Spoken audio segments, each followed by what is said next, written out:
wabarakatuh. Pagi ini adalah hari Senin, tepatnya kurang lebih jam 10 ke atas.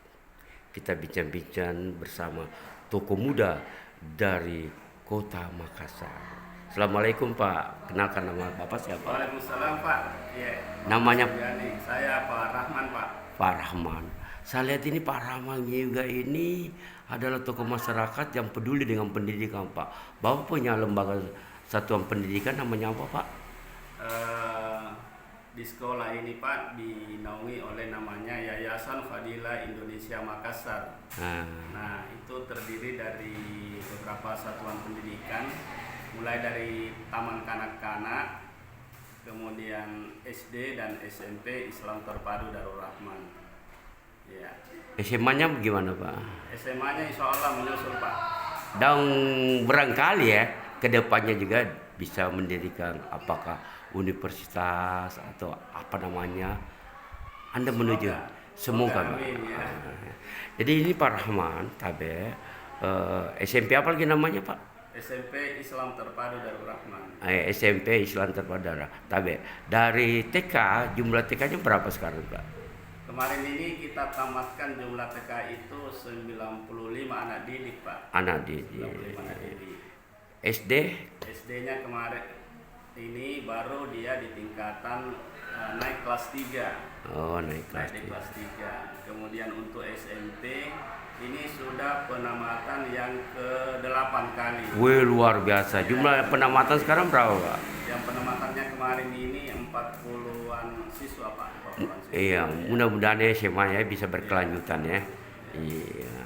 Terus tentunya Pak Haji Rahman ini ada satu visi ya, visinya Bapak sehingga membentuk satu kelembagaan. Apa yang ingin dicapai Pak? Sebenarnya visi kita sudah tergambar dalam visi sekolah. Visi sekolah kita itu berbudaya Islami, kemudian unggul di dalam prestasi dan berjiwa entrepreneur. Wih, luar biasa. Jadi kita ingin bahwa anak-anak kita khususnya SD dan SMP ini membentuk sebuah karakter kemandirian dengan dilandasi oleh nilai-nilai Islami, sehingga kita membangun sekolah namanya Sekolah Islam Terpadu, memadukan dua kurikulum pendidikan agama Islam secara keseluruhan dan kurikulum pendidikan umum pada umumnya, seperti itu Pak. Alhamdulillah ya. Terus kalau misinya Bapak ingin dicapai seperti itu juga atau ada perenggan lain? Tentu misi ini tertuan dari visi yang kita buat. Artinya tentu mencetak generasi-generasi Islami, generasi-generasi Qurani, dan tentu berguna untuk bangsa dan negara, terutama agama. Ya memang sangat betul Pak, Islami dan generasi muda karena sekarang ini sama-sama globalisasi Pak ya. Ya, sama globalisasi ini tidak ada lagi batasan-batasan antara mana yang perlu diikuti, mana perlu dipahami, semua tertera Pak. Dengan adanya Bapak punya visi dan misi ini tentunya terarah Pak ya. Bagaimana kemandirian, bagaimana Islamia, bagaimana budaya Islam, seperti itu kira-kira Pak. Terus sekolahnya Bapak ini tahun berapa mulainya Pak? Berawal ini dari sekolah TK dulu Pak. Di tahun 2006 itu kita dirikan, kemudian berkembang atas beberapa inisiatif dari para pendiri sekolah, kemudian dibantu dengan teman-teman dari Dinas Pendidikan untuk menyediakan atau menyiapkan sekolah-sekolah yang berbasis Islam di wilayah-wilayah kita ini, terutama Parangloe, Kelurahan Parangloe dan sekitarnya. Akhirnya kita membentuk tingkatan satuan pendidikan SMP di tahun 2013. Iya. 2013. Nah, melihat perkembangannya kita melihat bahwa dari anak didik kita yang dari SD, yang harapannya karena kita ingin anak-anak ini berkelanjutan dalam hal pendidikan agama Islam, terutama dalam hal menuntaskan beberapa program hafalan-hafalan Quran, sehingga kemarin 2 tahun yang lalu kita membentuk atau mendirikan satuan pendidikan SD.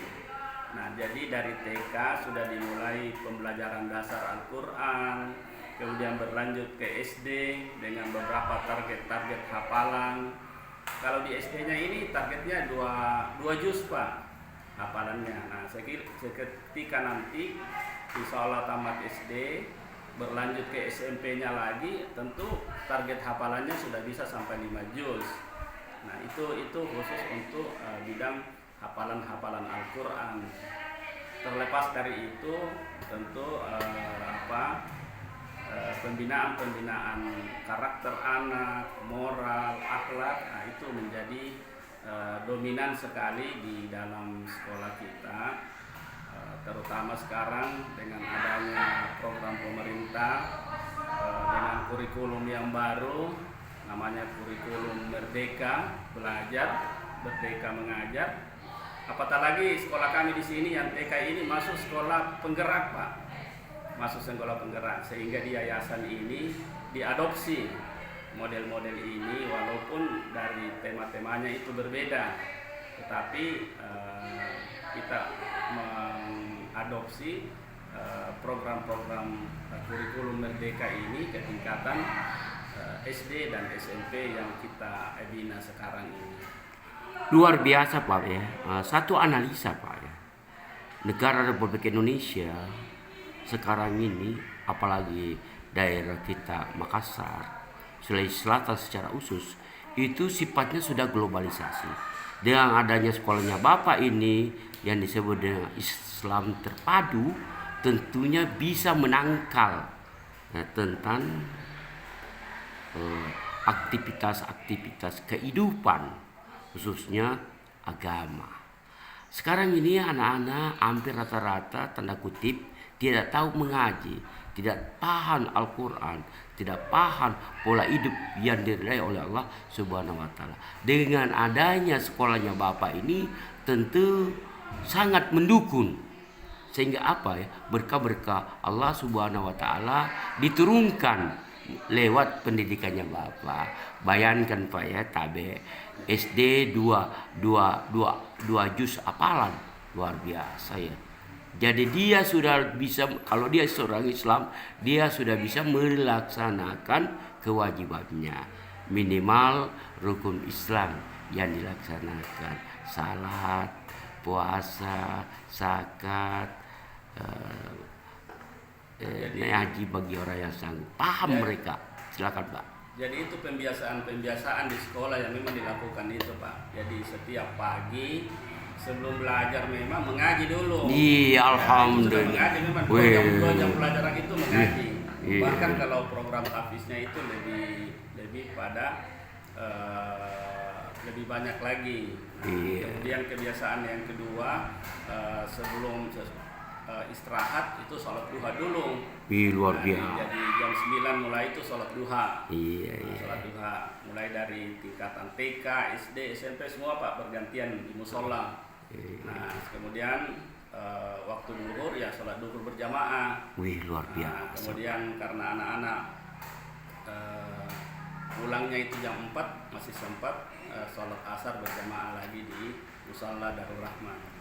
Tapi Pak, ada satu pertanyaan, apakah mereka tidak jenuh tentang perlakuan agama, atau ada tips-tips lain dari Bapak sehingga tingkat kejenuhannya sama sekali tidak ada, dijadikan tingkat hobi? Bagaimana Pak kira-kira? Kurikulum Merdeka ini Pak sekarang memang dituntut itu tertuju kepada anak didik. Sehingga peran-peran guru itu lebih banyak mendorong, lebih banyak memotivasi dalam hal mendidik. Jadi bagaimana sekolah ini membuat anak menyenangkan. Iya, iya, Ya, iya, itu iya. menyenangkan. Jadi Luar biasa ya. bagaimana anak supaya senang. Iya, Itu iya, yang mau iya. ditanamkan senang. Ya Ah. tentu punya tantangan Iya. juga, apalagi anak-anak usia SMP Iya, yang iya, memang labil sekali, masa di mana peralihan menuju apa? Ya, pubertas. Ya, itu ya kan. Nah, itu tantangannya luar biasa, Pak. Luar biasa. Tapi saya sangat menarik ini Pak Tabe, ada masa-masa pubertas tapi Bapak sudah memberikan penangkal. Itulah sebenarnya gunanya kurikulum merdeka Pak ya. Dia tetap enjoy membaca Quran, dia tetap enjoy beribadah karena makna daripada baca mereka dia paham dan mengerti, kira-kira di situ Pak ya. Jadi memang pelajaran-pelajaran mendasar bagaimana membentuk akidah anak yang baik, akidah Islam yang baik, mempelajari fikih, ya tuntunan-tuntunan bagaimana mengambil wudhu yang baik benar, bagaimana bacaan-bacaan sholatnya, ya hal-hal yang menyangkut keseharian, terutama dalam hal membiasakan diri anak-anak untuk saling menerima perbedaan di antara mereka. Ini kan juga satu problema Pak, karena ada kadang anak-anak yang tidak bisa menerima perbedaan. Iya, sehingga saya dari kecil sampai remaja pemuda sampai jadi orang tua selalu terjadi sengketa. Tapi ini sangat menarik Pak ya. Andaikan Pak Rahman jadi ada niat untuk ikut dalam percaturan kancah politik, apakah Bapak ada minat untuk menjadi caleg atau wali kota, gubernur? Kemarin saya ini Pak sudah untuk kedua kalinya maju menjadi calon anggota legislatif, ya. Tetapi Allah belum menakdirkan ke sana, ya Allah belum menakdirkan ke sana. Keinginan itu tetap ada, ya. Tentu memang butuh segala sumber daya Pak ya, segala sumber daya yang harus kita siapkan dalam rangka kesiapan itu. Tetapi pada prinsipnya secara pribadi saya berpikiran tidak pragmatis Pak, bahwa sebenarnya keterwakilan itu justru masyarakat yang harus menunjuk orang bahwa ini orang bisa mewakili kami. Ya, yang sekarang ini justru menurut saya itu terlalu pragmatis. Ketika para orang-orang yang mau jadi calon anggota legislatif kemudian mengeluarkan biaya yang besar, sehingga ketika harapan-harapan rakyat itu diminta, tentu jawabannya sudah selesai. Jawabannya sudah selesai. Waduh, satu. Barangkali yang perlu dirubah, bahwa pragmatisme itu bukan berarti bertentangan dengan nilai-nilai politik, tetapi sebenarnya keterwakilan itu adalah bagaimana rakyat melihat bahwa orang ini yang bisa mewakili saya. Wah, hebat betul Pak Rahman ya, Pak Haji Rahman ya. Bukan lalu hal-hal yang menyangkut pragmatis sehingga kita pilih seseorang. Ya, jadi maksud saya begini Pak. Menurut analisa saya terhadap Bapak sudah memberi keterbaikan. Biarlah masyarakat memilih langsung ini yang pantas dan ini yang cocok. Nah, oleh sebab itu memang dinamika politik di Indonesia ini selama ini masih dalam taraf proses pembangunan. Di Eropa dan di luar negeri, katakanlah Jepang paling di Asia Tenggara, paling bisa kita ambil satu pembanding, masyarakatnya cerdas. Tentu masyarakatnya memilih pemimpin yang cerdas juga sesuai dengan kehendaknya. Tapi sekarang di Indonesia tanda kutip ada bahasa, adakah? Ini Haji Rahman barangkali tidak katakan nuraninya sangat bertentangan ya, memberi sesuatu yang dipaksakan, kecuali memberi sesuatu yang berbentuk ibadah, barangkali Itu maunya Haji Rahman. Kira-kira bagaimana ini yang caleg-caleg lagi ini banyak memberi sesuatu memaksakan. Walaupun pada prinsipnya yang memilih sebentar ujungnya kecewa. Nah, harapan Haji Rahman terakhir apa Pak untuk masyarakat kita? Kembali ke masalah politik, biaya politik itu tidak bisa dihindari Pak. Kos politik. Ya, kos politik tidak bisa dihindari, mesti ada itu. Tetapi yang sifatnya pragmatis ini yang memang harus diberikan pendidikan politik kepada masyarakat. Nah, ketika tuntutan-tuntutannya itu mereka berharap banyak dari orang-orang yang selama ini membangun pragmatisme politik, kemudian dia tidak memberikan kontribusi kepada masyarakat, kepada rakyat yang telah memilih dia. Tentu kan, wah saya kan sudah melakukan hal-hal yang apa yang ingin saudara sehingga saudara pilih saya. Nah, ini yang harus dibangun sekarang Pak, ini yang harus dibangun. Intinya bahwa kembali kepada keterwakilan, saya mau sampaikan bahwa keterwakilan itu perlu memperjuangkan apa yang menjadi kebutuhan pokok masyarakat, itu keterwakilan. Jadi keterwakilan ini tentu dilihat, wah ini yang bisa membawa Mengantar aspirasi kita. Aspirasi masyarakat. Contoh mungkin misalnya masalah-masalah pendidikan, ya, masalah-masalah infrastruktur, masalah-masalah yang berkaitan dengan sosial ekonomi masyarakat, ya, berkaitan dengan budaya.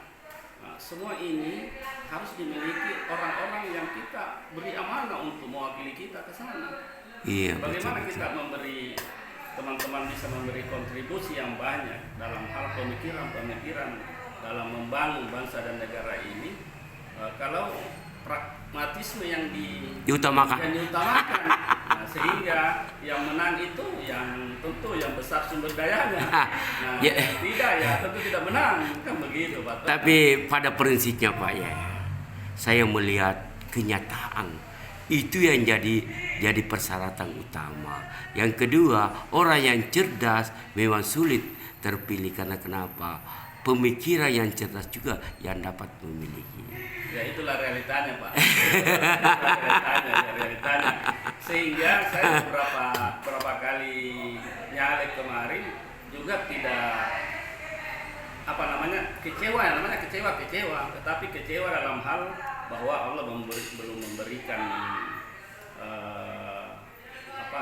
belum ada takdir untuk ke sana. Belum ada satunya takdir untuk di sana. Kemudian yang kedua, tentu saya juga tidak mengeluarkan biaya yang besar. Ya seperti orang-orang, saya hanya mengalir biasa saja. Masyarakat memilih saya mungkin karena berteman, karena mengetahui visi dan misi saya. Nah, mungkin karena sering bersama-sama, oh ini bisa menjadi wakil sehingga dia pilih. Tetapi kembali kepada itu tadi, kenyataan di masyarakat ya itu. Tapi saya dari tim Perwada News melihat Haji Rahman ini sosok yang luar biasa. Karena kenapa ya? Sosok luar biasa adalah membangun pendidikan. Membangun pendidikan ini adalah barangkali start awal untuk merubah mindset menuju Indonesia lebih baik. Menuju Indonesia yang paham demokrasi. Kenapa orang memilih menusuk pemimpin yang pragmatis, cuma pikirannya sampai di situ, Pak. Nah, tentu Haji Rahman punya visi misi, itulah harapan kita sehingga masyarakat Indonesia khususnya Kota Makassar cerdas memilih pemimpinnya. Dengan harapan itulah sehingga saya dari tim Perwada News berbincang-bincang langsung kepada Haji Rahman. Terima kasih Pak Haji. Terima kasih Pak. Ya. Assalamualaikum warahmatullahi wabarakatuh. Waalaikumsalam warahmatullahi. Semoga Bapak sukses selalu. Amin ya rabbal alamin. Banyak jalan menuju ke Roma, tetapi tidak semudah harapan itu tercapai. Berjuang, semangat. Assalamualaikum warahmatullahi wabarakatuh.